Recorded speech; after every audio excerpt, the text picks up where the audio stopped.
The Fantasy Football Podcast on the Sports Gambling Podcast Network is presented by WynnBET. WynnBET is now live in Arizona, Colorado, Indiana, Louisiana, Michigan, New Jersey, New York, Tennessee, and Virginia. From boosted same-game parlays to live in-game odds, WynnBET has what you need to win. Sign up today and bet $100 and get a $100 free bet at sportsgamblingpodcast.com/WynnBET. That's sportsgamblingpodcast.com/WYNNBET. And we're also brought to you by the SGPN merch store and their big Cyber Monday sale. 20% off everything in the store for one day only. This Monday using the code CYBER, SYBER, at store.sportsgamblingpodcast.com. And welcome into the Fantasy Football Podcast presented by the Sports Gambling Podcast Network. Couple of clicks there. Now we're on the screen. We're good to go. I'm your host, Justin Bruni. Joining me as usual is Mr. Andrew Raub, the TD King. How are we, sir? Pretty good. Good week for fantasy, even though I lost a matchup on that long-ass Josh Jacobs overtime touchdown run. So I was a little tilted on that. But, good overall day. Good betting day, actually. A lot of the teasers hit today, so I was, very happy about that. Nice. Yeah, I had a lot of picks go my way as well. A little disappointed in the Tampa Bay Buccaneers, but we'll get into that. And feeling pretty good about tonight so far. I've got the Eagles and an anytime touchdown for Sanders and Lazard. So far, Eagles are looking good, and Sanders has the tutty already. So feeling good about hitting the home run on that one. Anything exciting this Sunday? Any big plays other than you did have the Mark Andrews versus Travis Kelce victory? I was on the Mark Andrews train this Sunday, expecting big things that never came. You want to tell them what you won there? Yeah, so we did a charity bet, and Justin is graciously going to be sending Toys for Tot, the amount that we had agreed upon. So Toys for Tots, hopefully you can buy a few toys and help some underprivileged kids. Yeah, Emerson, if you're somehow in the chat, you can also drop where you would like your $10 sent to. And we were discussing privately, I think we'll make that a weekly thing. What player can score more fantasy points than Travis Kelce? It may not be as easy as you think. Thought Mark Andrews up against the Jags would have been a nice matchup this week. It wasn't very good. Also, fumbles don't help. They don't help. But let's get into it. We got a lot of games to cover here. Right now, we've got Green Bay in the red zone charging on the Eagles.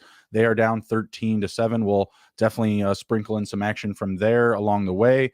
Where do you want to start? You want to start with Tampa Bay and Cleveland, or where we finished with New Orleans and San Francisco? We just had a Randall Cobb touchdown, by the way. So, yeah, Packers are probably going to go up 14-13 here. Music to my ears. Yeah. Man, let's start with you know what? Let's start with the early slate. All right, so we'll start with Tampa and Cleveland.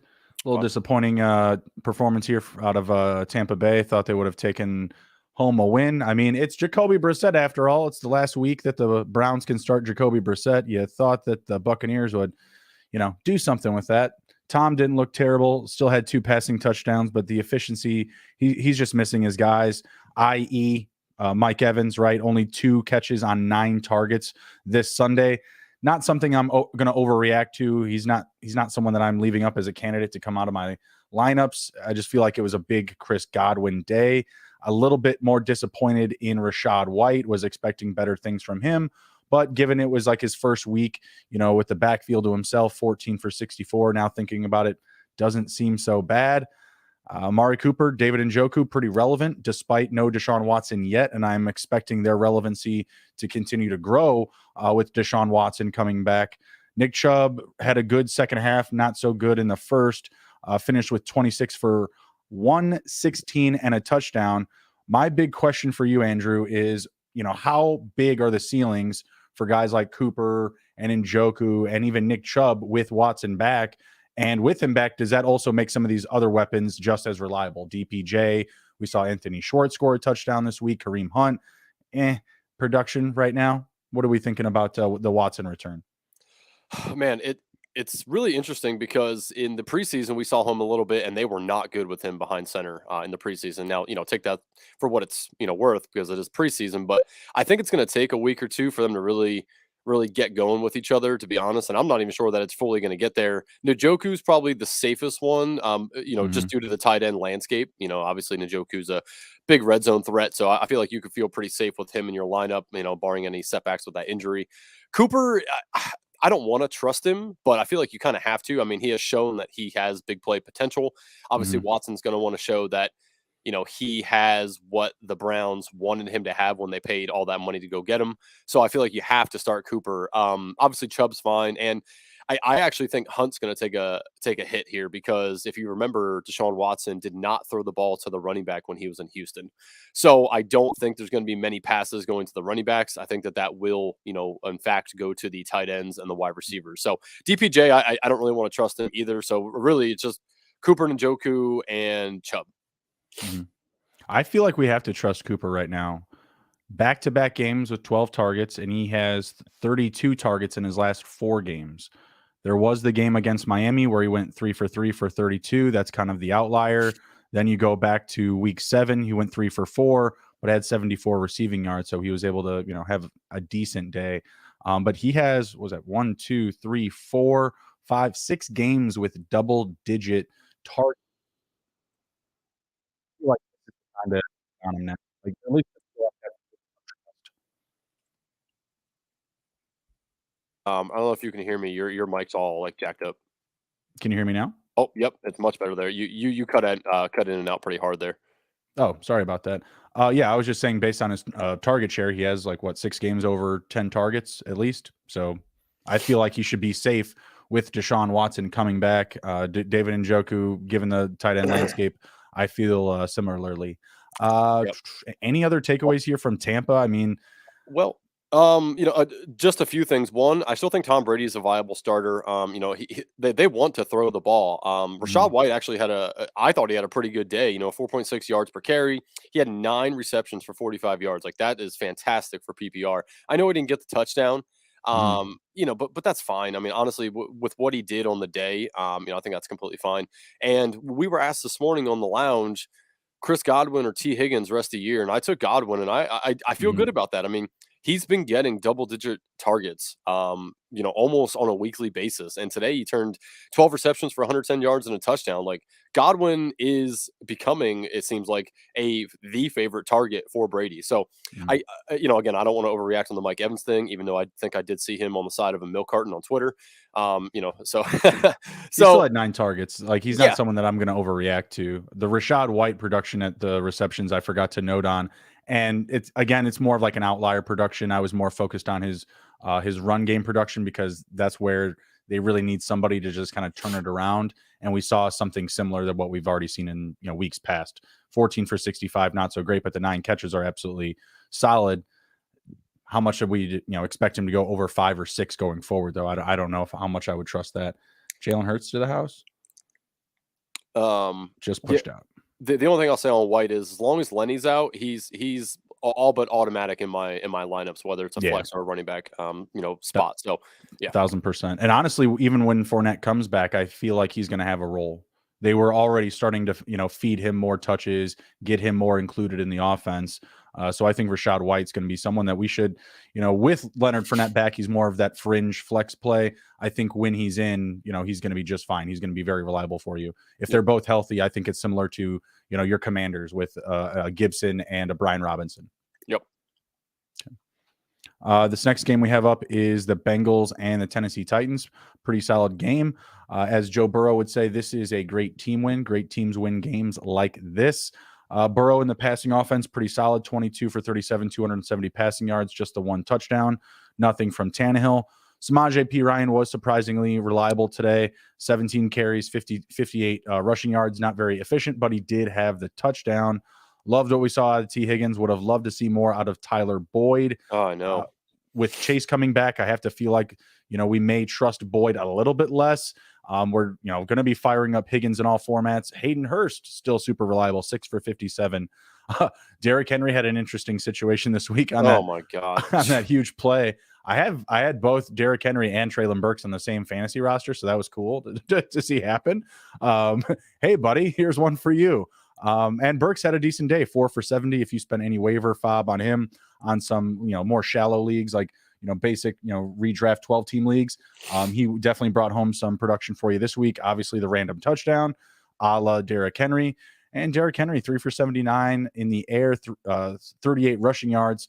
This is a down week for him. So, given that fact, I feel like, if you escaped a win with him, pretty solid. I don't really know of any other like Titans receivers that I'm willing to like throw into my lineups here. No. It's like Derrick Henry, maybe Ryan Tannehill, given the circumstance. Do you trust Austin Hooper? No, I do not. Absolutely not. Yeah, I mean, from the Titans, it's Henry and Burks for me. I don't even want to trust Tannehill. I mean, he is just not throwing touchdowns. I mean, he threw 2 to Hooper last week, but I feel like that was the oddity. One to Hooper. Derrick Henry threw 1 to Hooper. Oh, that's right. Yeah. Jesus, good Lord. Yeah, so I don't want to trust anybody outside of Henry and Burks. I wouldn't say it's a trust, but you might be in a scenario where you lost Cooper Kupp or Allen Robinson or all these injuries or Darnell Mooney went down today. So.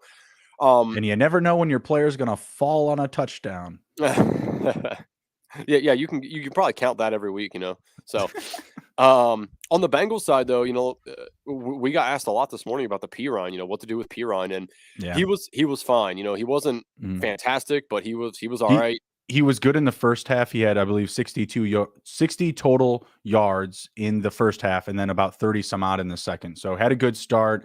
But I definitely saw the things that I was looking for out of it, because obviously I was critiquing him. I was telling people to stay off of him.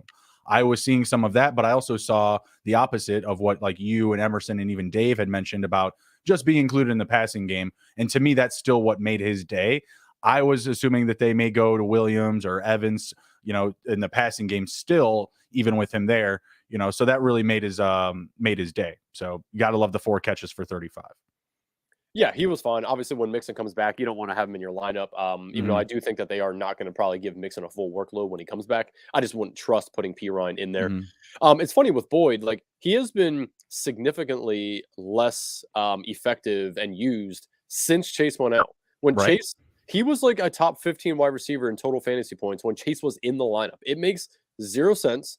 But, I mean, just keep tabs on that. When Chase comes back, it'll open up more of the field for Boyd, and Boyd might actually be better when Chase comes back, and that sounds crazy, but, that's just the way it was. So, yeah, I mean, I'm probably not going to slot him in my lineup that first week when Chase is back, see what they do, but he could definitely be, a flex for you moving forward in PPR.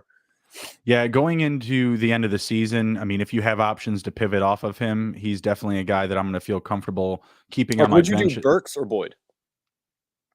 It depends on the matchup, but probably Burks. Okay. I mean, there's no one else that's really getting a concentration of targets. You've got Nick Westbrook, a kind that's, roster clogger, could boom or bust any week. Austin Hooper stealing touchdowns. That's a concern somewhat. And Robert Woods isn't doing anything. He's the most athletic receiver of that group, no matter what. You can't get me off of that. What you can only get me on and off of is the weekly usage. So if he's got a good matchup, definitely going to lean his way. If Tyler Boyd and the Bengals, whatever, I guess in that situation, it's like, do they have a bad matchup? Like, are they going up against I have no idea of their schedule, but a team like the Texans, right? Like they play the pass very well, but the Bengals pass the ball very well. So you would assume, Boyd would make a play here and there. Jamar Chase or Higgins would be able to play off of each other and make a play, kind of being deceptive to the coverage. So it's kind of tough in that sense. But let's say they were playing each other again. And, if you were asking me Burks or Boyd this week, I probably would have said Boyd coming into this game, anticipating that extra opportunity. If they were playing this game again, would you still ride with Burks or would you still go with Boyd? Oh, man. If they're playing this game tomorrow and you saw this game today, you know what I mean? Like, yeah. Man, that's a tough one. I mean, I guess I'd go Burks. Just obviously he can probably have more opportunities than Boyd. But yeah, we've seen him make really big close plays downfield. Like we've seen it. It's just that the Titans' offense is not a pass-friendly offense, right? Like that's just what their playbook and their scheme provides us, on paper or on the field, whatever, when you're looking at or running the numbers. So I still feel like because he's the most athletic guy, he should have the most utility and exposure to targets and catches. But football ain't like that. Football Yeah. ain't like that. So I would like Burks more so going forward based off of that utility. But like you had mentioned, Boyd's been really good with Chase there. There's no rhyme or reason. Last thing on this game really quick is Hayden Hurst has over the last like 3 or 4 weeks had just had an uptick in targets and catches. So he's definitely somebody that you could potentially play in your tight end position. Obviously the tight end again is a wasteland. So if you're trying to figure it out. Yeah, he's definitely a fringe wide receiver or tight end 1 for me. Oh yeah. Top 10 for sure at this point during the season. Miami Dolphins at the Texans. Really not too much to take away from this one, albeit, the Dolphins got the job done, but they were up 27-0, or I'm sorry, 30-0 at halftime, excuse me. And Kyle Allen and the Texans really just made day on garbage time. I mean, the whole second half was garbage time. Myles Gaskin carried the ball. That's how garbage we went. That's how deep we went down the rabbit hole, okay? And even then, like Dameon Pierce didn't do anything. 5 for 8. Like they're just like, nope, you're done. Second week in a row with exactly 8 rushing yards. Well, I don't know. Dave was making a very compelling point this morning about him just being beat up and being overused and potentially being ready to get shut down for this season. Like, is he someone that you trust going forward? Because I have to imagine a lot of rosters out there have some better options that they can flex in. I mean, trust is probably not the right word. I still think he could be a viable starter, but it's all matchup dependent. Like obligated this was not a word. the matchup. Like if you're roster obligated, like if you just have peanuts behind him, yeah, sure you can roll the dice, but I don't know, man. Like I'm kind of getting that vibe. If they're not competing in games, then icky. Let me pull up their schedule really quick just to take a peek, like what we kind of see their game flow going forward. Oh, right. Next week, they've got Cleveland, the Deshaun Watson revenge game. Oh, no. And it's at home. So that should be interesting. Dallas, week 14, potentially a week to be off of him. Week 15 up against Kansas City. Potentially similar situation to this week, no? Yeah. Where Kansas City could be up. In the second half, they could park the bus. Dameon Pierce may not be used. Lovie Smith may be already looking to next season and praying he has a job. The Titans, week 16. This is the playoffs now. The Titans, I didn't put out Samaje Perine today. I was, the Titans defense on the ground is so great. I'm not putting Dameon Pierce out there. And then Jacksonville, who, in their own right, they held, I mean, they won, they beat the Ravens, but, they held the run game in check other than Lamar Jackson. Yep. Yeah. No, yeah, it's hard to trust him. Obviously, you're not dropping him because he's still a good running back. But yeah, it's going to be hard to start him. But again, like you might not have the option to not start him really. So I think that's the only scenario where you do when you're just completely roster obligated. But if you have a guy like we were talking about, like Jordan Palmer this morning, I'm starting Jordan Palmer over Dameon Pierce, even with Mike Williams back. Oh, you mean Josh Palmer? Who did I say? Sorry, Jordan. Oh, I know. I was like, Jordan Palmer. Who is Jordan Palmer? I wish he played offense. My bad. Hey, at least it was the same sports. When we get like basketball and hockey going with the football, then I'll start blending. Sidney Rogers Crosby. I mean, whoops, sorry, wrong screen, my guy. Don't say that name, Sidney Crosby. Ugh. Flyers. I'm a Flyers fan. Yeah, of course. Oh, okay. How about Patrick Kane? How does that name sound? I mean, that's fine. Oh, all right, cool. Did Sidney Crosby take a Stanley Cup away from you? That's right. No, but Sidney, right. I just hate Sidney Crosby. He's a little crybaby. Fair enough. Let's get back to it.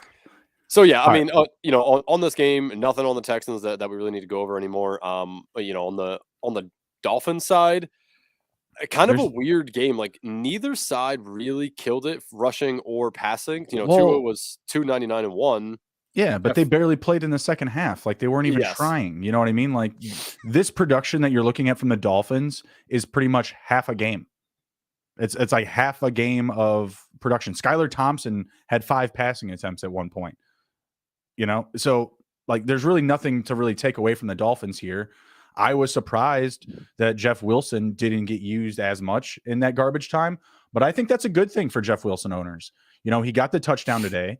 So he maintained week 12 relevancy, and then they didn't overuse him when they didn't need to, which gives me some insight that he's going to be their guy throughout the rest of the season. Like they went out and traded for him.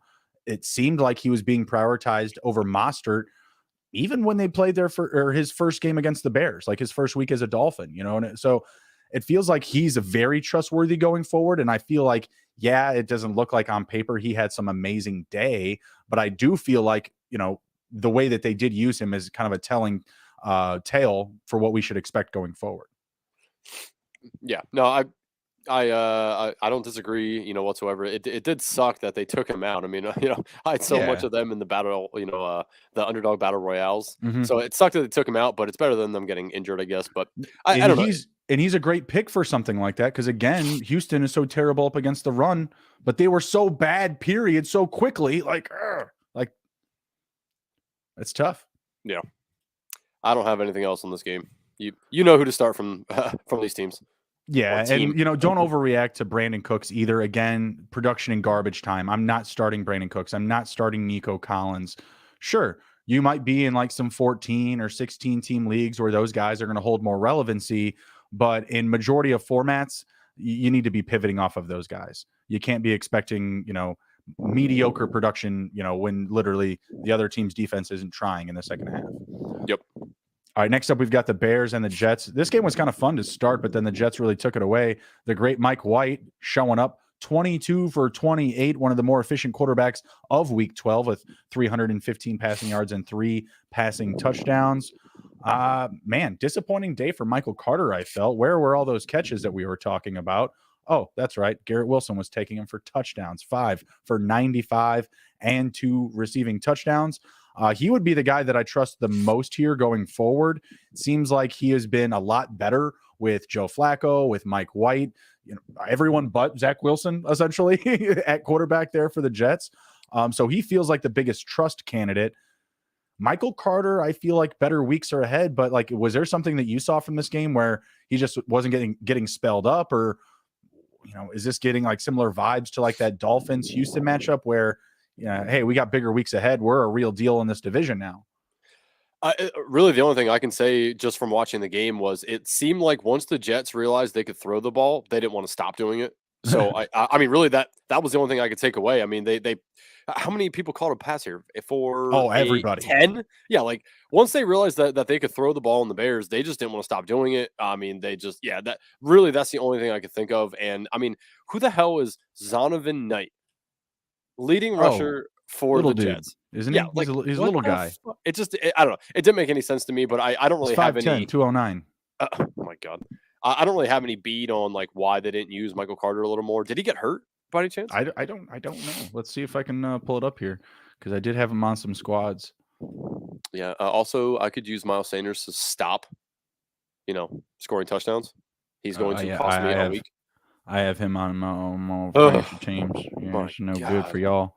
I have him and Hurts stacked. I don't mind it either because I'm playing Hurts in a couple other leagues, so it's really not that bad. That's how stacks help out. All right, Michael Carter, where did you go, bro? Did I bench him? Oh, yeah, it looks like he did take a lickings. Hang on, he's got that old question mark. I was gonna say, I thought for some reason I heard something about that. Suffers a sprained ankle in the win over the Bears. Tallied 21 yards and then 2 receptions before leaving with injury. Zonovan Knight and Ty Johnson. Man, that's crazy. There's our answer. Yep. So Zonovan Knight, Ty Johnson.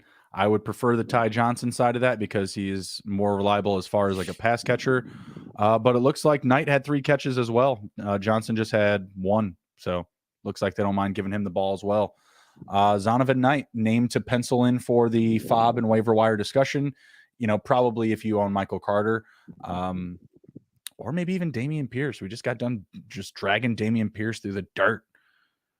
The Bears are bad, and I only trust David Montgomery. Yeah. I mean, what are your thoughts on Cole Kmet? I don't trust anyone but David Montgomery. Okay. I mean, if Fields is there, sure. Like, yeah, but I don't see the reason to bring Fields back in any hurry unless he is 1,000% healthy. And it doesn't feel like that's going to be the case next week. So I'm staying off these Bears unless he's back. I mean, even with Claypool today, 2 for 51, like he wasn't doing anything with Fields. He didn't really do much with Simeon. You're not putting in Brian Pringle. Please don't overreact to that touchdown. My goodness. I mean, the Bears were never really even in this game. Montgomery feasted from just being used. Give me him. Maybe some Darrington Evans. Maybe some Darrington Evans just in case the Bears ruin David Montgomery before he's a free agent, because that would be like the typical Chicago thing to do. I mean, we just saw it with not Mike White, with Michael Carter. You know what I mean? Like, they just lost their 2 top running backs. Sucks. Probably going to happen to the Bears. It's a very Bears thing to happen. So Darrington Evans, really deep formats, handcuff opportunities, 9 for 34 today. He looked good with the ball in his hands when given the opportunity. I thought he caught a pass too. I guess not. Maybe he missed. Oh yeah, 1 for 33. Yeah, 1 for 33. Yeah.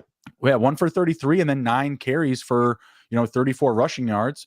He went over the half century mark. He went over 50 total all-purpose yards. So there's something there, I think. Especially again if you saw an injury to David Montgomery. That stash, with a Montgomery injury, could be a league winner. Next up, you got something else in that game? I was just going to ask you real quick. Any resurgence of Elijah Moore here? I know you don't want to trust him, but anything here? Like, he should be owned. He should be rostered. He should not be on your waiver wire. But I would want to see another week of it. I would need to be in a bad situation to get him in my starting lineups next week. Let's see who they have on the docket. They have Minnesota. That does feel like a comfy game. Minnesota secondary has been pretty bad. So next week, that would feel like a viable situation for me. The following week at Buffalo, I'm going to pass. I'm just going to imagine that that's going to be a lower scoring game just based on the weather. And the Jets already beat Buffalo. Buffalo is going to be out to kill them. I'm going to pass on him against Buffalo. But then Detroit week 15, that's a great matchup. I love that one. But then the following week, Jacksonville, I don't like that matchup. And then 17 against Seattle, I like it. So weave and bob, you play the matchups for sure. Not someone that's going to be locked in every week, but does have some opportunity coming up here that will be viable. So he should be owned. Nice. Okay. All right. Yeah, I agree. Next up is your Commandos. You want to start with this one? Take it away. Oh man, yeah! What a fantastic finish to a game. If you ever want to watch a game and just have it sweat, I was sweating, like pouring down me, because I put 2 big bets sick? on Washington. I think that's because you're sick, man. Yeah, that's not good. I think it was the fever breaking a little bit. You need to get yourself checked out. No, I put him. 2 big bets on the Commanders -3.5. I found it at 3.5. So I was sweating that out, and man, just fantastic finish to the game. Defense really stepped up. Honestly, the defense won them this game for sure. So yeah, I mean, it's been winning them games though. Oh yeah, for sure. Like they are awesome. Their defense. To be fair, fair though, Taylor Heineke is 5-1, so I don't want to dismiss him because clearly an X factor. I mean, come on, the team just likes him. The team likes him. But also, to be fair, Carson Wentz had more passing touchdowns to Russell Wilson to date. I saw that stat. Just saying. It's pretty funny. Go on. Well, there we go. We'll just go ahead and let the Broncos take Carson Wentz next year. Stop. Yeah. So, I mean, fantasy impact here. The biggest thing for me is I don't know who the fuck to start on a weekly basis, Brian Robinson or Antonio Gibson. Last week I started Robinson and it was Gibson. This week I'm like, okay, let's start Gibson, and then it's Robinson. The shit don't make no sense. Ron Rivera toys with us. You can trust both of them, but at the same time you can't, because you don't know which one to fucking start. I mean, I'm in 2 leagues where I have both of them, and I'm like, it's like the biggest conundrum for me. If you only have one, I think it's completely fine to start them. They're both great flexes. It's just, man, it's really hard to trust either of them because you don't know which one is going to have the good day. So I don't know. I digress. So with that, Andrew, you're not supposed to have both of them. No, I'm just kidding. You're supposed to have both of them. That's how you keep that position steady. It would just be great if one of them got hurt for you. And I never wish injuries on anybody, but that's just a situation where someone goes down, someone gets traded. Like, obviously, it's a great scenario for that person that drafts both those players. I can't tell you which one to start going forward. I'm still going to continue with the Antonio Gibson answer because I think he is still better. I think that Brian Robinson does benefit from good matchups like the Falcons on the ground when they're going up against lighter defenses. Maybe that's the scenario where you're rolling out Brian Robinson. Let's take a look at their schedule going forward, kind of get a caption of that really quick. They have, I know that it's so next week Giants, then the Giants again. I would trust Gibson over him against the Giants because that's a tougher matchup. You would agree on the ground? Yeah, I would say. Yeah. They have the Giants back to back, dog. Yeah. Giants, bye week Giants. Yep. Lame. That's the lamest shit ever, dude. Like, Well, who was welcome in to the charge of NFL. that schedule? That was lame as hell. Honestly, I don't know if I want either of them. They're on the road this one, and then they get to bye at home. Is Lazard going to catch? Aaron Jones called a touchdown. Yeah, sorry. I have Aaron Jones on my fantasy team. Well, I don't need him to score a touchdown because I'm up by like $1 billion. I need Alan Lazard to score it. So it's great to see, but it's just like, God, kicking the dick. It's actually okay because this feels like it's going to be a good game. Looks like the Packers are about to go up because Philly had missed a pat. It's good stuff. I like to see it. So, any takeaways from the Falcons? I know we got kind of caught up with the Commandos there. I mean, last thing, obviously, Terry McLaurin down day, but you're not sitting Terry McLaurin. I mean, he's in there. He's the hyper targeted Terry McLaurin. Not with Heineke, not with Heineke for sure. But if there was an injury, I would be concerned. But yeah, I feel like he's trustworthy going forward. Those matchups, though, the Giants have been good up against the pass. Like their secondary has been pretty solid. Do you trust him to score a touchdown in the next 2 games? Last game that they played against the Giants, I believe he had 116 yards and a touchdown. So he's but their secondary is upgraded this season. Yeah, but I do feel like the Giants game is going to be a little closer. I think they're going to have to throw the ball more than they did today. Mm-hmm. So I do think Terry McLaurin is going to get more opportunities. Right. Well, I agree. I think it's going to be a closer game, but I think it's going to be because of offensive inefficiencies on both sides. Could be. Yeah. I mean, these games are always pretty close, with the Giants, but I'm not sitting them personally. I don't think that the matchup really scares me away from it. And again, with Heineke, he's Heineke's favorite target. Right. Down day to day, but I expect a much better day next week. All right. Fair enough. Marcus Mariota, spot starter. I still feel like there are going to be matchups where you can roll him out. Now in single quarterback leagues, that's not probably going to be the case. Next week, I love the matchup against Pittsburgh. Quarterbacks have been making their days on the Steelers. New Orleans, they've been a good matchup up against the quarterback position, but they did pretty good today up against Jimmy. We'll get into that in a bit. Baltimore and Arizona also have been good matchups for quarterbacks. So don't just believe that he's not somebody to own. He's been a top 10 quarterback most of the season. I'm not sure if he still is after today, but I still feel like he's fringe QB1, QB2. Yeah. I mean, obviously he has that rushing floor. I mean, 6 for 49 today. Obviously he takes off on his own. So yeah, I think that he's going to be fine moving forward. Yeah, and this was actually a down week for him, if you look at his numbers. So, oh, damn it, I just had him like right in front of my face. This week, 11.25, and this is not as friendly a scoring to rushing, so it's like 15 yards. So this week, 11. Previous week, 16.2, 17.0, 4.1, and then a 22.9, and that goes all the way back to week 8. So there are definitely some highs and lows. I like some of his matchups coming up, specifically Pittsburgh, specifically New Orleans, and specifically Arizona in our fantasy football championship weeks. Look out for it. I think Cordero Patterson's going to have better weeks coming up. I think, like he had a 50-50 split with Algier. I don't think that that's going to be the case moving forward. I do think they're going to use Patterson. I mean, remember, he just came back from injury, 2 weeks ago? Mm-hmm. So I think that they're just ramping him up a little bit. So I think his usage is going to, have an uptick. He still had 3 catches too. So he still outpaced him. Algier had no catches, no receptions whatsoever. So that'll be interesting to follow. Yep. I don't want to trust anybody else on this team, to be honest. I hear that. We have another couple of non-trustworthy teams coming up right after this quick message from our sponsors. Ready to win money and boost your odds? WynnBET is now live in Arizona, Colorado, Indiana, Louisiana, Michigan, New Jersey, New York, Tennessee, and Virginia. We're bringing the excitement of Wynn Las Vegas to online sports betting and casino play. Exclusive rewards are right at your fingertips with Wynn Rewards on WynnBET. Looking to get involved in a same-game parlay? WynnBET is your home with their WynnBET Build Your Own Bet, letting you customize the bet you want to make. Great promos, odds, and payouts are happening right now at WynnBET. WynnBET has what you need to win. Ready to play? Sign up today and receive a special offer. Bet 100, win 100. There's so much to choose from, and all you have to do is head over to sportsgamblingpodcast.com/winbet so they know that we sent you.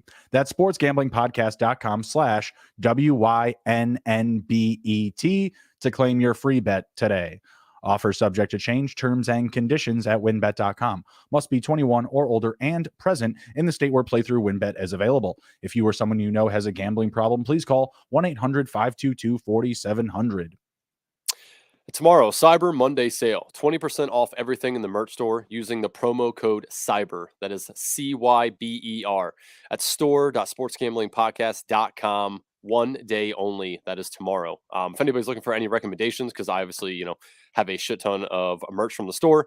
I recommend all the apparel. There's a ton of stuff to allow you to show off your degeneracy, to all your family and friends.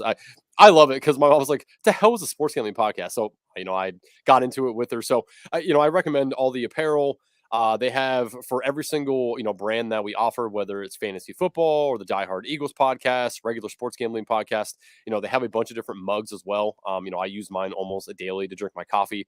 So there's a ton of stuff in there. And, they just brought out new Christmas sweaters as well. So, while you're going to the ugly Christmas parties, yeah, for sure. While you're going to the ugly Christmas parties, or, obviously if you just have a dress down day at work and you want to wear them, they're pretty cool. I don't recommend doing the Rudolph the red nose beers. I don't know if I do that one per se. That's a Rudolph with a little cocaine right there on the nose. That's pretty funny. But yeah, no lies told. And of course, Justin, I've been waiting all these weeks to finally see you with the headband, the SGP Ed headband. Gotta get it, man. I know, you're right. Maybe I'll put it in tomorrow. We'll use the 20% off Cyber Monday. I've been meaning to.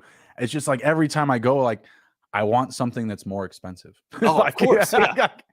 Oh yeah, all of the pullovers, all the sweaters. I'm like, damn. And then I look at the price. I'm like, fuck. God, why wasn't it cheaper?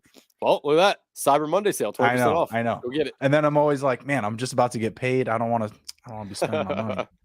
I've been cheap. I've been cheap lately, especially this season. I've been spending more on the gambling. So gambling makes me money. Clothes, I'm just wearing a t-shirt right now. So I'm pretty sure I got this at the Walmart. We got Carter in the chat. Thoughts on Elijah Moore? He's a good pickup with Mike White at QB. Yeah, we were talking about him a little while ago. He's a must own for sure. It's just not someone, and I think Andrew will agree with me that we're not willing to start every week, but his matchups, he has some good ones coming up. Like 3 out of his next 5 or 6 look pretty good, specifically the fantasy playoffs. So someone that definitely needs to be owned. We were talking about how Michael Carter had an injury. It could just be more touches to go around, but we also saw how the ball was spread around quite a bit. Like Andrew had mentioned, 10 receivers touch the ball. So tread lightly. All right, next up, Sam Darnold comes back to the NFL to show that he's a better quarterback than Russ Wilson. Wow. Quite the barn burner here. Kept to the under 33.5 points. So that was cool. I don't really have much to take away from this game. Thanks, Sam Darnold, for the DJ Moore production. I tried to tell you guys it would happen. I just didn't believe it. Hey, I didn't believe it either, and it was coming out of my mouth. So yeah, I don't know. I don't want to believe it moving forward because he went 4 for 103. That could have easily been 4 for 30. I don't know if I trust it moving forward. Obviously, I'd rather start DJ Moore than Elijah Moore, but that doesn't say too much. Do we though? Let's check out the matchups here because we saw some favorable matchups for Elijah, and let's see. Well, first off, DJ Moore has a bye coming up next week, so you have to survive that. When he comes back, Seattle, check. Pittsburgh, check. Detroit, check. Tampa, check. Yeah. Starting DJ Moore the rest of the season. Yeah, it seems like it. If him and Sam Darnold are going to do this on a weekly basis, that will help tremendously. I don't think it's going to be on a weekly basis, but yeah.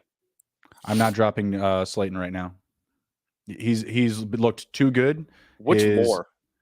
I'm assuming Elijah because he had asked this question. Oh, okay, yeah. Yeah. So I'm still keeping Slayton if you have some other options to share with.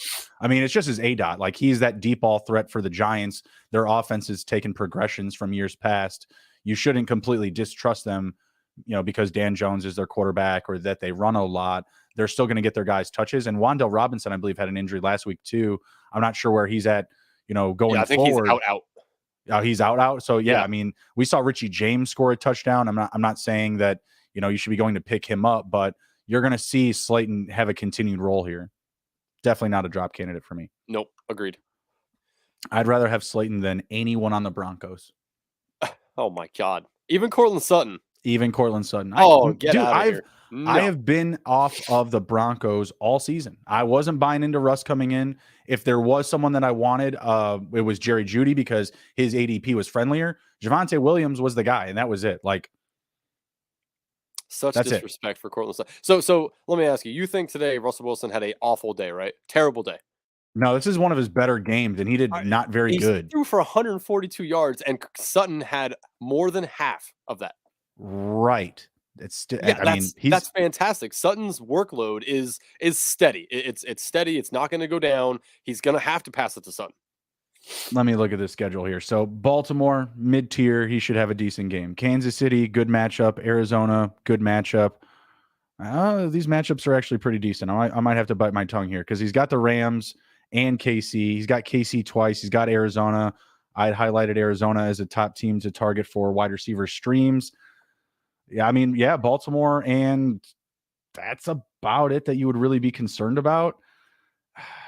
I fully agree. Russ sucks. I don't want to trust anything on this Broncos team, but Sutton just feels like the most dependable guy that you could continue to ride in your wide receiver. I mean, he's more of a wide receiver 3 than a 2 for me. He's kind of on that borderline, right? Like, I think he can get to be a wide receiver 2 on a weekly basis, but I'm usually putting him as a wide receiver 3 in my ranking. So just don't come to me when Lat Murray and Kendall Hinton, steal his touchdowns, because how many touchdowns are there going to be to go around in this offense? Yeah, I'm definitely not penciling Sutton in for a touchdown on any sort of week whatsoever, right. But I think this is a good baseline for him, right? Like about 5 or 6 receptions, and then that can range from 30 to 90 probably, somewhere in there. So I mean, you're going to take your licks with him probably, but he's the only guy that they really, really, really can trust. I mean, he is clearly the best wide receiver on this team. So would you start Darius Slayton versus the who did we just say their opponent was? The Commandos. Yeah, Commanders. Yeah, Darius Slayton versus the Commandos, or Courtland Sutton versus Baltimore next week? Sutton, easily. I think we may have just found our next charity prop bet. We will revisit this next week. I mean, for the Broncos, Sutton would be the only guy.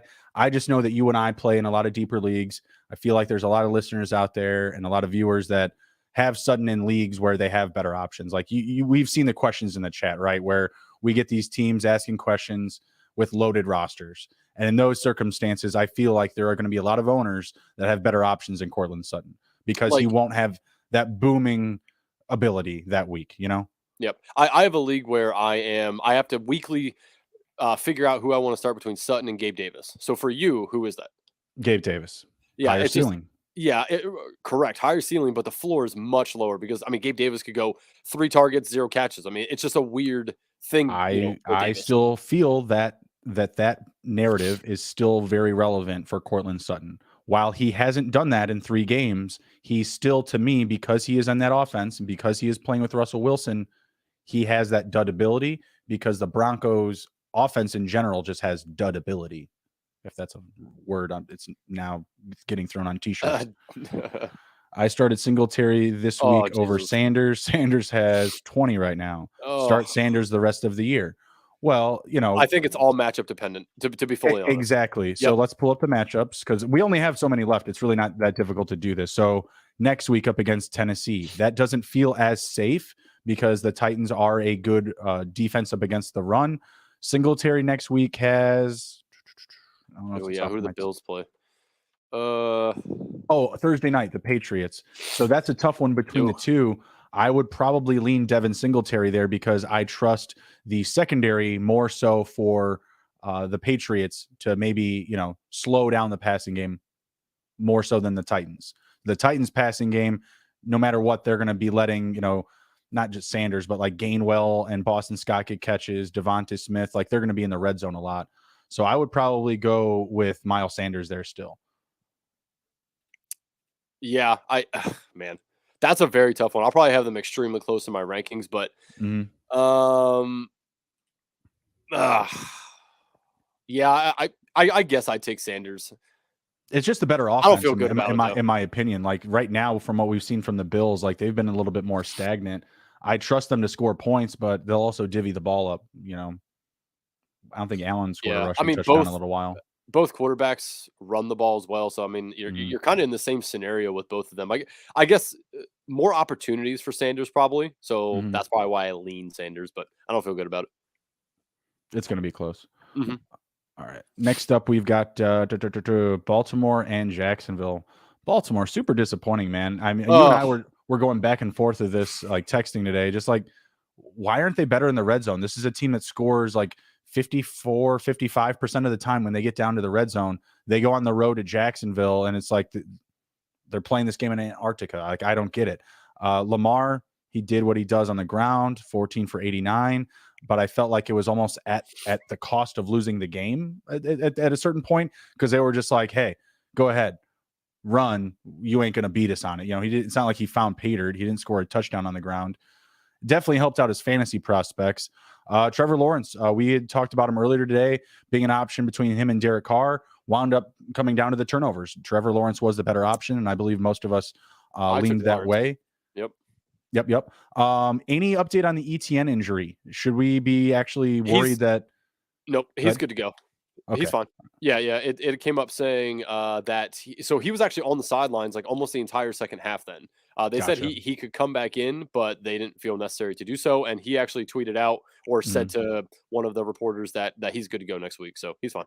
right. Carter, I think me and Andrew share the sentiment that we want to see a game of Deshaun Watson before getting him into our lineups. Like, If you're in a super flex, I think it's fine to start him at the super flex position. But I right. mean, yeah, regular redraft, 12 team leagues, I would not want to start him week one coming back.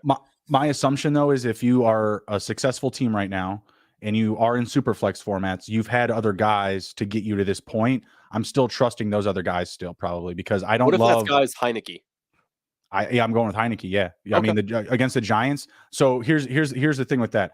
When you're looking at the Giants defense, I mentioned earlier, like they've been good up against the pass, right? Like their defense has been, yeah, actually no, against the ground game too. Like in totality, their defense has been pretty good.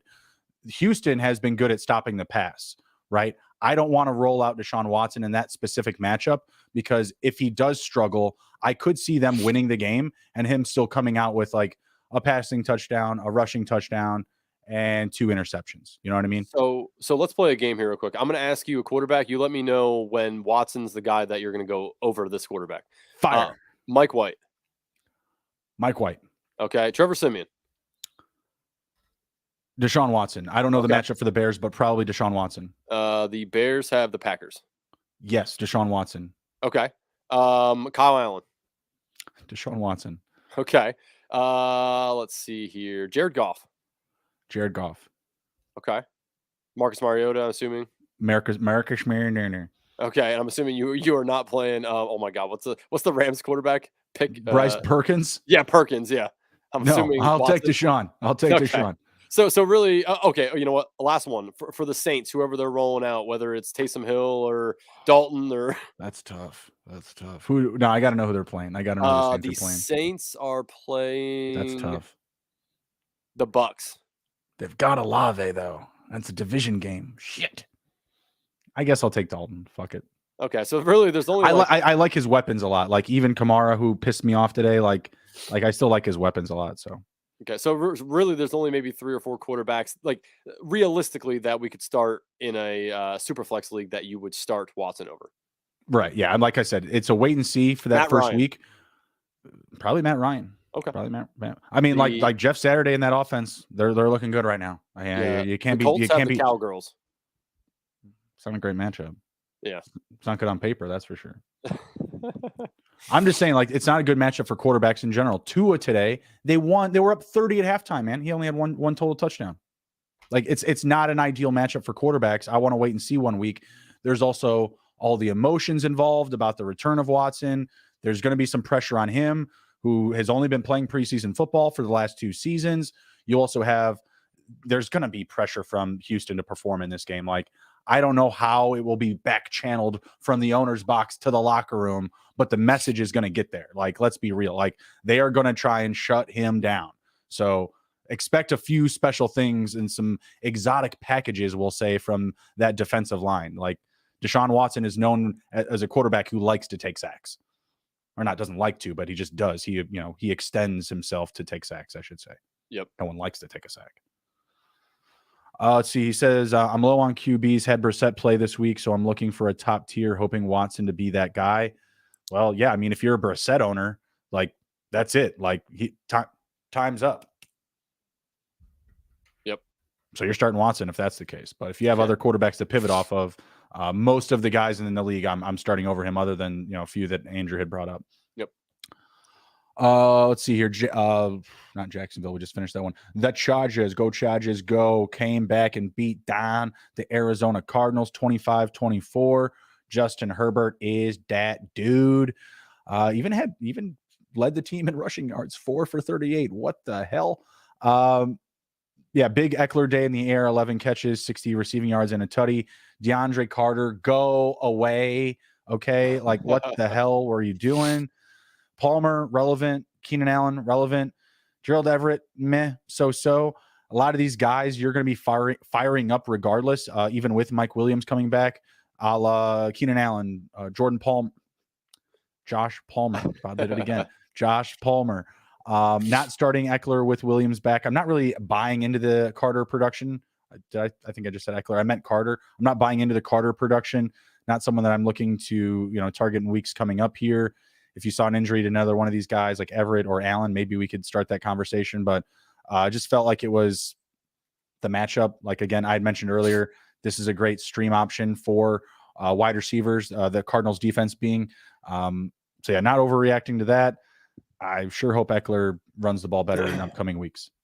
Yep. I mean, he's such a cheat code though. Like, the 11 receptions. It's just you can almost count on him getting at least 6 or 7 receptions every week. So you're obviously just he's lock steady in your lineup. It would be nice to see him carry the ball a little bit more and better, but is what it is. Cardinals, James Conner, great game. We had talked about him a little bit. We had mentioned to start like Jeff Wilson over him. I think there may have been someone else, but in reality, he got all the touches we were expecting. Wilson would get. This type of game, because he was able to get the volume up against the matchup. Wilson, not so much. I feel like his numbers would be similar if he had gotten similar touches, but definitely a good candidate to go into your lineups going forward. No hesitation there. Yep. Marquise Brown, D-Hop. Kind of similar situation. Brown was fine, right? On his first game back, he actually played more than I thought he would. 6 for 46. It's not terrible, but man, D-Hop's awesome, man. Some of the catches he makes is just astronomical. Have you been watching the Cardinals Hard Knocks in season at all? Nah, that's not worth it. Don't bother. I was working through a couple of episodes, like I was typing some stuff up or editing the other night, listening to it in the background. It ain't worth your time. A lot of focus on D-Hop, though. Fair amount of focus on Kyler. Zero tape on Kyler Murray playing video games still through 2 episodes. So it's a bullshit show, obviously. Oh, disappointing. Yeah, it's not reality. I mean, if it was reality, like they'd have Kyler Murray, like, he's got like one screen with his playbook up, kind of just like rolling through it like video style. And then he's got the PlayStation or the Xbox up on the other screen, killing people, screaming at children and into the microphone. You're adopted. That's the reality show that I was looking for. They didn't deliver. Carter back in the chat asking about Cousins over Watson next week. That is too cute. I am not sure who Minnesota and Cousins play, but that's too cute. If they were playing the Patriots, they play the Jets at home. In Minnesota.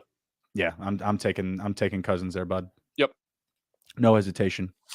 All right, got a couple games left here. Raiders and the Seahawks. Huge game. Oh, my God. 74 points. Yeah. And fuck Josh Jacobs, man. I just want to put that out there once. I made the money again in my underdog. In fact, these underdogs, man, they're quite the bit of profit. There's only been, what do I got here? There's only literally been like a few weeks where I haven't cashed these that I've played. It's kind of dumb. Yeah. I usually do anywhere from like 9 to 14 every week. And I mean, I would say 90% of the time. Yeah, I would say about like 1 to 4. Oh shit! Hell no, I thought no, 4 no. was a lot.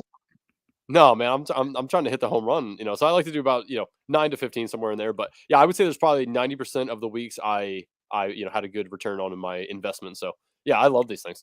So I played, what was it, week 12? Godwin was one of the guys I put in the article this week. That was just awesome. Loved it. Oh, fantastic. Josh Jenkins is the guy that I put in my lineup. So yeah, there's only 2 weeks. The Munich TNF one, that's only that, so it's 2 games. And then week 6. That's it. So, and then, well, I guess I didn't do it every week. So the Super Bowl was the first time I did it this year. I won. Week 5, week 7, week 8, week 9, week 10, week 11, week 12. Money. Just more of it than I had prior to starting it. It's great. Maybe you should do a little bit more if you're getting a good. I guess I reckon I should probably start doing 9 or 10 or 12. Oh my God! Get the fuck out! Can Al Nazar put a Eagles jersey on, please? Quez Watkins just scored. Like, that helps nobody. Oh God, that's so annoying. It helps me because I need the Eagles to win, and I need the Packers to be down and pass the ball to Al Nazar in the end zone. Ugh. For the love of God. Why can't that be Devontae Smith? Ugh. Yeah, right. Why can't it just be my guy? All right, Raiders Seahawks, great game, great options here going forward. You're trusting pretty much the 3-headed monsters on each side, right? Well, maybe not Morrow's a monster, we'll say. There's probably 4 on Seattle. Yeah, but so Jacobs, Adams, Carr, you're probably trusting. Foster Morrow, pending your tight end situation. I know there's a lot of situations where I started Juwan Johnson this week. So Foster Morrow, I certainly would have been glad to have. What about Matt Collins? What's your pulse on him going forward? Don't want to start him, but I think he's a decent flex for you. Derek Carr seems to like him. He goes to him, but I wouldn't want to have him in my lineup if I don't have to. So who would you rather start going forward, him or Demarcus Robinson, who came back down to earth today for a catch? He had 10 last week, I think. I think I'd rather trust Mac. Okay. Yeah. I just don't trust the passing offense for the Ravens is so up and down. Yeah, that's the word for it. I was going to say inconsistent. Yeah, Mark Andrews, disappointing day. Should have had a touchdown. He did have a 2-point conversion, and he did fumble the ball. They started targeting him early. He had the first 2 catches, I feel like, and they were for big gains. And I'm over here nom, nom, nom, nom, nom, nom, nom. Oh yeah, he was on pace to have a huge gonna be day. Rich, filthy rich. No, that was not the case. No. Yeah, they tried to get him a touchdown, just didn't happen. That's tough. Obviously, you're not pivoting off of him. What about Christian Kirk? What's up with dude? Oh man, I don't know. Why did we go to him? Because he did a bad thing today. He didn't do much. He had 4 catches, and that was it. He did. Is he in this Raiders Seahawks game? Oh, my bad. Why am I looking at him? Because I went up to Robinson for some reason. I was gonna say, I was like, oh, okay. Did we switch to back? We went backwards. Nope. Just been a long day. Gotcha. Yeah. So Monday ahead as well. So the Raiders, you already hit on, who you want to start. Seahawks, really, it's Geno Smith, Ken Walker, DK, and Lockett. Don't really want to trust anybody else. Don't trust any of the tight ends. Moreau is fine. He's a fringe one for me, just because he at least gets some targets. I don't want to trust any of the tight ends on the Seahawks. There was almost an even split between Fant and Disley, this week. So don't want to start those guys, but Lockett, Metcalf, Ken Walker, definitely in your lineups every single week. Geno Smith as well until he proves otherwise. Yeah, agreed. No really love here for these back end guys. Not overreacting to Travis Homer scoring a touchdown. Marquise Goodwin did have 3 catches for 48 yards, but nothing else there. And yeah, for the Seahawks, Ken Walker, Lockett, Metcalf, get them in your lineups. Easy peasy. Don't need to blink. Yep. This next team, the Rams and the Chiefs, man, Rams, you want to stay away from these guys. Any Rams that you feel you could start going forward? Yeah, no. Absolutely not. You said yeah, and I was waiting for that punchline. I was going to say, huh? Nope. Slow day for Mahomes. Definitely, someone you're not going to sit going forward. And man, Kelsey, he had the touchdown, 4 for 57. That's a beatable day, my friend. There are a lot. Come on, man. Mark Andrews could have gone over that. If there was a week to do it, This was the week to do it. Shame on Mark Andrews and Lamar Jackson. Bullies. Yeah, I mean, I think it's pretty lockstep for what you need to start on the Chiefs. Mahomes, Pacheco can definitely be started. I mean, 22 carries, that's pretty nice. Obviously, Kelsey, and then I still trust Juju over any of these other guys, even though MVS had a better day technically. But yeah, I mean, I trust Juju, and I do not want to put into my line if I don't have to MVS or Sky Moore. Do you think Sky Moore though is a decent like deep league target? Yes, I do. I mean, it would have to be a 14 team more, or more, or I guess depending on how many slots you're starting on a 12 team league. But yeah, I mean, it would be hard for me to really put him in there. But yeah, I mean, I think it's an okay option. The last 2 weeks, he has at least 6 targets and 5 catches. So yeah, 10 catches in his last 2 weeks. I feel like in this offense, where anything can happen, get an injury, someone gets a concussion. Juju missed last week. We've seen Hardman go down. I feel like it's definitely an asset that should be owned. Yep. All right. And then last up here, we've got the Saints and the 49ers. Oh, again, man. Kind of a game not to take much away from because there really isn't much to take away. 49ers and the Saints offense, pretty stagnant. No rusher went over 40 rushing yards on either side. The Saints didn't go over 30 rushing yards for any one rusher. And Andy Dalton led the team in rushing yards with 21. Alvin Kamara, 7 for 13 and 2 fumbles lost. Chris Olave had a nice day, 5 for 62. He just feels matchup, QB, defense proof. Like he's going to do something. He's going to be out there getting you some sort of production one way or the other. Yep. I did see, to note here, Mitchell has an injury that they said could sideline him. So Christian McCaffrey's season could just have made a big takeoff. Yeah, except we need to now know who the guy is behind him. So let's do Jordan that. Mason, probably. Okay. I would imagine. But yeah, let me see if I can see something on Mitchell here. They're going to go sign Melvin Mitchell, Gordon now. You watch. Oh, my God. Watch. Mitchell may have an MCL sprain, they said. Man, that dude in the bad breaks, like, not fair. He's a talent in this league. It's a damn shame. It's okay by me. I got CMC in some leagues that I really need him to get more work. Yeah, I have CMC too, man. I just like Elijah Mitchell. God damn. Now I'm giving away an Elijah Mitchell jersey. That's the next one. Oh, jeez. No, I'm just kidding. No one's going to sign up for that. Brandon Ayuk continues to get the job done. 5 for 65, outpacing Deebo Samuel again. Juwan Jennings, not overreacting, 6 for 49, 1 receiving touchdown. No waiver wire interest, no fob interest. This was a means of the matchup. Got a good secondary. Quarterbacks have been playing well up against New Orleans. And for as bad as the offense was, Jimmy was actually not that bad. 26 for 37, 222 passing yards and a passing touchdown. The only one of the game, mind you. So not terrible, but not great. Let me check out Jimmy's matchups. I know that you guys heard me say this probably 100 times already, but someone you need to have in your lineups going forward. And this was the down week. So next week, Miami, great matchup. Tampa, another great matchup for quarterback. Seattle, same. Washington, maybe not so much, but I feel like with this roster, the 49ers roster, schematically up against your Commandos, I feel like they're going to put up points. And the Raiders in the fantasy football finals, Jimmy will be in my lineups. Okay. And I'll be playing for it. You'll see. I'll take a CMC scores more fantasy points than Jimmy Garoppolo a bit. Well, where I own Jimmy, I have him with CMC. Oh, Jesus. It's a good situation. No, like last week when Jimmy didn't have to do much, CMC blew up. It was great. Yep. Go with one hand over the other. And I did sit Jimmy for Derek Carr. Ooh, see, I'll have those two on the same team, and I'll sit Derek Carr that week because he's going up against the 49ers. Yeah, I mean, again, like you already said it, not too much to take away from this game. Saints sucked. You're still not going to sit Kamara, probably not sitting Olave. I have a league I sat Olave in, but that's because I have like a bazillion good wide receivers. Hey, we told people to sit Kamara this morning. We did it. Yep, I know. Yeah, you said that. You're like, and I think Emerson's the only one that took Kamara. But yeah, I mean, it was a bad matchup for him, right? Like, we knew that. I mean, it doesn't feel like he's that safe, to be perfectly honest. Like, he doesn't feel like a lock in my lineups, that's for sure. I mean, again, it's going to be dependent on your situation, right? Like, if you don't have better guys ahead of him, then you have to start him.